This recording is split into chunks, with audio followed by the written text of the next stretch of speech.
Hi, I'm Kelly Miller. I am an educator, feminist, and campaign manager, and you're watching Atheist Edge. So let me ask you this.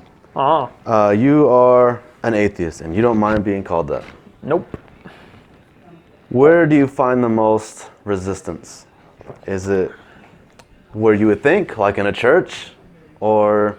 Well, Not that you would be in a church. Why would you be there? I don't know. yeah, what a bunch of noise. Weddings and funerals. But Yeah. where do I find the most resistance? I have a lot of internal resistance because I feel like it's still such a stigma to be called an atheist.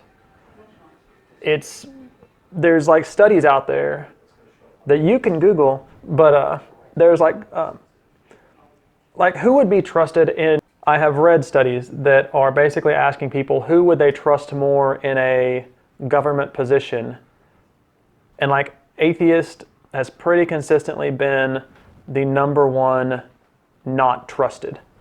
Like imagine voting for a president or even a congressman or woman, or at any level that was openly atheist. Yeah. Can you imagine? Like, imagine if that was just something that everyone knew about them. Like, maybe they didn't campaign about it, but you still kind of have to be Christian to be elected. So you can't in this even country. be Muslim. It has to be Christian. Well, look, Or Catholic's fine too, right? Yeah, Catholic can be fine. I mean, of course, I'm just kind of telling you about my feeling, not Okay. necessarily like what the numbers show, because I haven't really researched this, other than, again, kind of the articles talking about how, like, who's the least trusted in politics. And it's consistently been atheist. I think another group took that over, and I don't know. Single people. Single Those people. Heathens. Well, that too. Yeah. Yeah, like you gotta be almost- a family man or a woman. I don't trust you. I kind of get that feeling about kidding. like Donald and Muliana, like why isn't she fucking gone? Because she obviously hates the guy. But is it like if they weren't married? Like I know that there's been some presidents, and like I know that there was at least one president who got divorced during his presidency. But it's still like the norm, in spite of the fact that like the divorce rate's like 52% or something. You still got to fall within that 48 to even make the cut to be, calling the shots in this country, more or less. Yeah. And with atheism, like, just forget about it. You better lie. That's the difficult part. Like, you better lie, because being an atheist is pretty much going to disqualify you just at all. Yeah. What And do you think that's the way is... I feel. So, I mean, to me, like, the difficulty comes from more the fact that I feel like I have to closet myself. Like, I'm Okay. in the closet, and I only like recently figured out that I was actually out of the closet with my parents because my brother told them, which is, but still, it's like that, like, I don't know, I've kind of had a hard time feeling out how far I should be going with that, because obviously it wasn't quite a big deal, but then my mom was like, well, you need to find Jesus, and I'm like, thank you, I love you, and I know you care, but it's like, you don't get me. You don't get it. It's like, I wish I could too. Like if I could be religious, that would make my life so much easier, because I would fit in.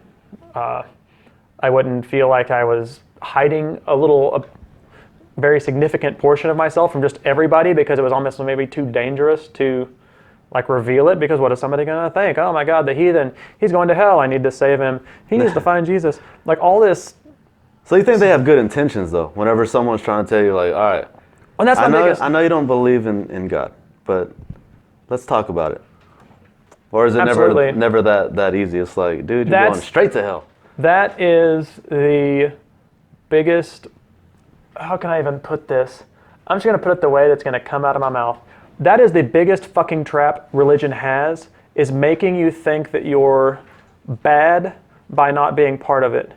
Like, that is, like, it's in every religion. Like Christianity, the biggest sin you can have is apostasy. And Muslims have stuff in the Quran about killing people who, disregard the religion. And it's like, I'm pretty sure there's also some stuff in Christianity where it's like, the only sin you can't be forgiven of is like denouncing Jesus. Like, you can do everything you want. You can rape, you can blah, blah, blah, blah, blah. But if you ever bother to think about it and turn away from God, then you're done. You know what I mean? Okay. And so with that in mind, I don't know enough of the rules, but yeah.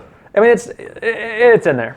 You can do the research yourself on Google, but that kind of wording is in there, and it's like everything like pulls you back in. As soon as you try to have your own unique thought, it pulls you back in.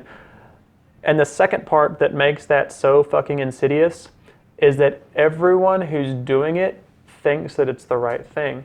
And you asked about how, I mean, people aren't saying, oh, you're going to hell. They want me to be religious because for some reason, that is a good thing to them.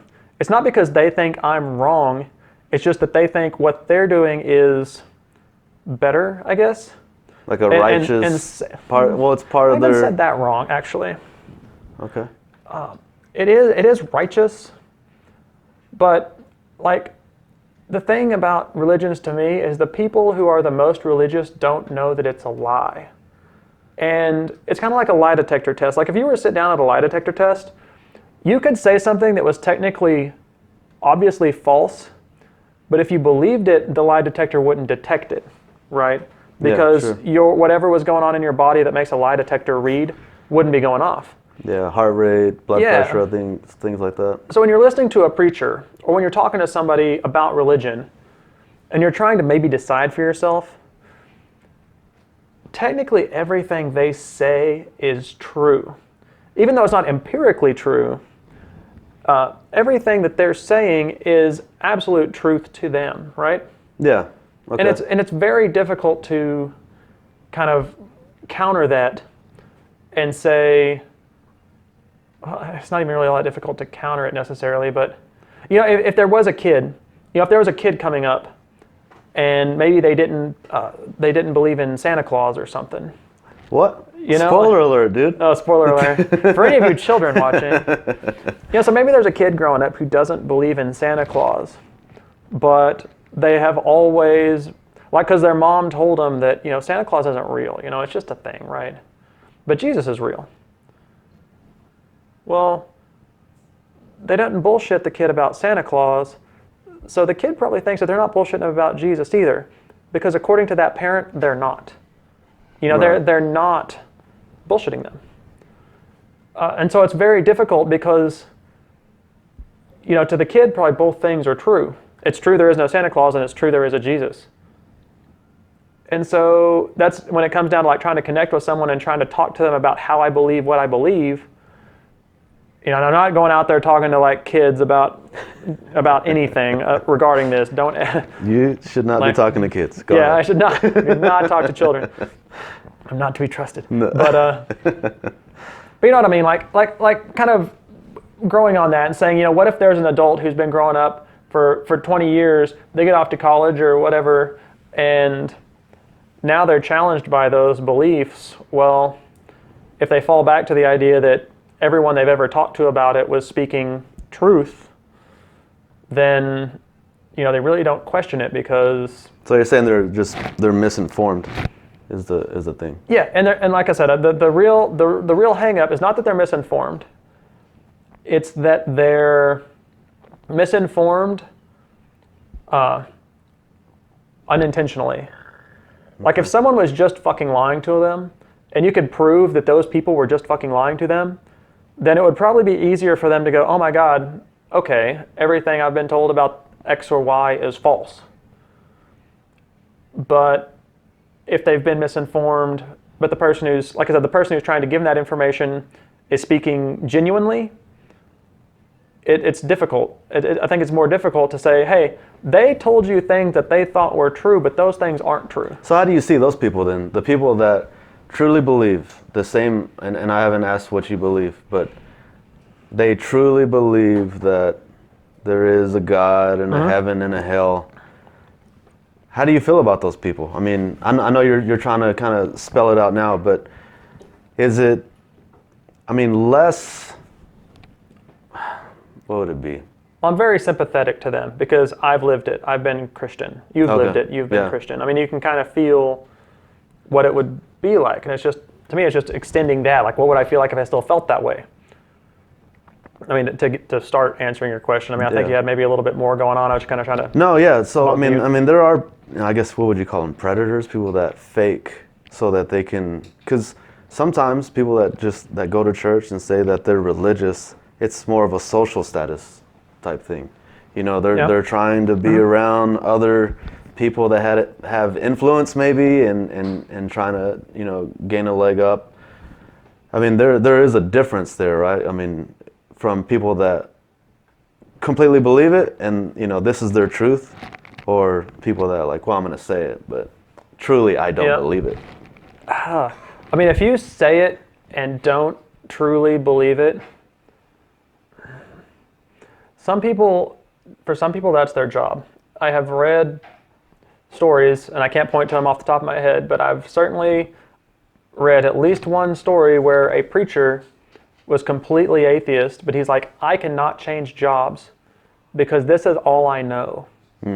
So he was lying, basically, professional liar, right?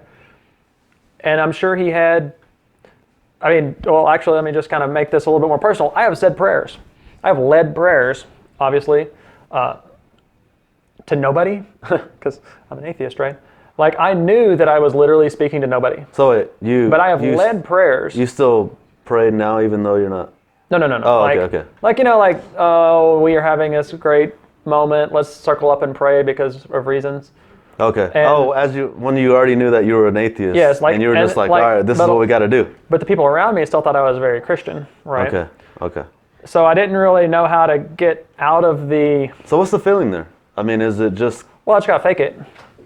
Like, I mean, it's honestly like I've never, like, it's like coming out of the closet as an atheist. It's like, whenever I'm interacting with these people, it's just like mask time. Like, don't reveal this part of myself. It's not for them. Like, they don't understand anything that gets going. Like, if I start a conversation, it's just gonna go downhill. Like, it's trouble. Yeah. So. Do you actively seek out to take people away from religion, or is it just more like let me ask you this. You see someone praying, you know, they're at the park and they're about to eat. Do you walk up to them and say, excuse me? No. You are misinformed. No. And I'm sorry to make light of the subject, or is it like if they engage you and, you know, like, right. You know. That's my rule now. Okay. Like, I will not volunteer anything about that kind of part of me unless I've maybe been drinking. Yeah. And it seems like the conversations maybe warm to that. But yeah, like, if I'm not gonna poke around and like interrupt someone else's good time. Yeah. Because on one hand, like we kind of established earlier, it's not gonna do any good anyway. Right. Like, it's more likely that I'll just make them more of whatever they are. But also, like we were talking about earlier, is I really want to try to I want to find a way to connect with them so that they can understand that I am also genuine. You know, like the preacher who is genuine but is still lying, in my opinion, of course. But I want them to understand that I am just as genuine. Like, there is not some sin inside me. There is not some devil that's making me say these things. It is my genuine feeling. And I think, you know, I kind of made the point about the kind of stigma around atheists. And I mean, I understand that there's a football player who just got drafted who's like an out of the closet atheist. And see, that's a big fucking deal. Yeah. But if you look at the numbers, technically, like 25% of Americans are avowed, at least non-religious. We'll say at least non-religious. And you can read into that and say maybe a certain percentage of them are atheists. But, you know, if you kind of compare the numbers, like 100% of the NFL is religious, that does not match up with stats, more or less. The overall picture. Atheist Edge. Walking the edge of what some consider offensive. But your feelings don't matter here. Only facts. Lock down and be like, yes. That's gonna do. We're gonna do 20 questions. Okay, is it smaller than a bread box? Yes. Okay. Edgy commentary on the dangers of doctrine. So how long have you been doing? How long have you been with? He's asking, not me. The foibles of faith, the bullshit of belief, the stupidity of superstition, and the idiocy of indoctrination. Tell you a secret. Sit on my foot. Sit on it. With razor-sharp wit, curiosity, and critical thought. I'm talking to a golden retriever, right? It's a golden retriever. Not a It's- chihuahua, I'll tell you that.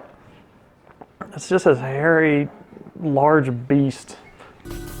We take an unblinking look at today's religions.